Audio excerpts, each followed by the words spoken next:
بسم اللہ الرحمن الرحیم۔ میں تھوڑا سا مقدمہ بتاتی چلوں کہ شیطان جو ہے در حقیقت وہ جیسے سب جانتے ہیں کہ وہ اللہ کی ایک اچھی مخلوق تھا، اور پھر اس کے بعد جب اسے کہا گیا سجدہ کرنے کے لیے اور ساری بات ہوئی تب اس سے گناہ ہوا اور اسے نکالا گیا۔ جب اسے نکالا گیا تو اس نے پروردگار عالم سے یہ کہا کہ اے پروردگار، میں تیری سلطنت سے نکلتا ہوں، یعنی جنت سے نکلتا ہوں، لیکن جب میں تیری جنت سے نکلتا ہوں اور میں اطراف میں نظر کرتا ہوں، آگے پیچھے دیکھتا ہوں، تو مجھے کہیں پر بھی تیرے سوا کچھ نظر نہیں آتا۔ اگر زمین بھی ہے تو تیری ہے، اب میں جاؤں تو کہاں جاؤں؟ تو اس وقت اس نے سب سے پہلے مکان کا سوال کیا کہ میں رہوں گا کہاں پہ؟ تو کہا یہ گیا، جواب یہ آیا کہ جس جگہ پر بھی گناہ ہوگا وہ تیرا مکان ہوگا۔ تو اس نے کہا اچھا میرے لیے خوراک کیا ہوگی، میں کھاؤں گا کیا؟ تو جواب یہ آیا جو بھی غذا، جو بھی لقمہ بغیر بسم اللہ کے بنی آدم اپنے دہن میں ڈالیں گے وہ تیری خوراک ہوگی۔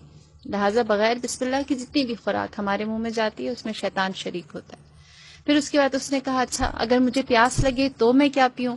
تو کہا تیری لیے جو ہم نے مشروب رکھا ہے وہ شراب ہے۔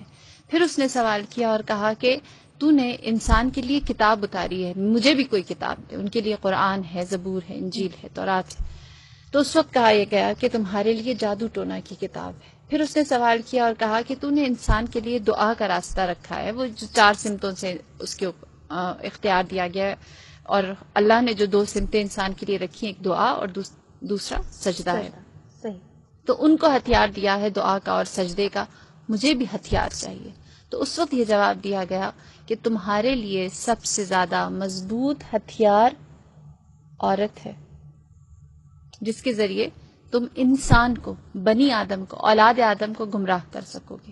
لہٰذا اس کو بہت اختیار دے کر زمین پر بھیجا گیا، اور پھر یہ کہا گیا جسے ماریا نے بھی اشارہ کیا، اس نے کہا کہ میں چاہتا ہوں خدایا، میں نے تیری اتنا عرصہ عبادت کی ہے، 40,000 سال زمین پر کی، 40,000 سال آسمان پر کی، 40,000 سال پہلے آسمان پر کی، اور اسی طرح پورا لمبا سلسلہ ہے، 7 آسمانوں پر اس نے اللہ کی عبادت کی۔ میں نے اتنی عبادت کی، مجھے اس کی جزا کیا ملے گی؟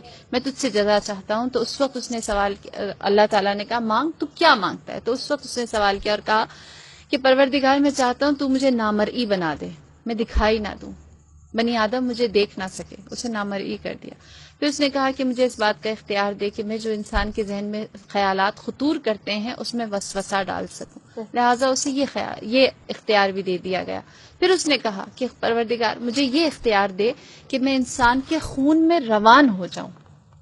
بس اس سے کہا گیا تیرے اعمال کی جزا یہ ہے کہ انسان کے خون میں رواں ہو جائے۔ پھر اس کے بعد اس نے سوال کیا اور کہا کہ مجھے آخری اختیار یہ چاہیے ہے کہ انسان کے اوپر جب قبض روح کی جائے گی اس وقت مجھے اجازت دے کہ میں وقت آخر انسان کی قبض روح کے وقت اس پر آؤں اور اس سے وہ چیز منواؤں جو میں منوانا چاہتا ہوں۔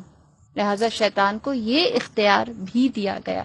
رہی بات کہ کیوں یہ اختیار دیا گیا، وہ عبادت جو اس نے اتنا عرصہ اللہ کی تھی اس کی جزا کے طور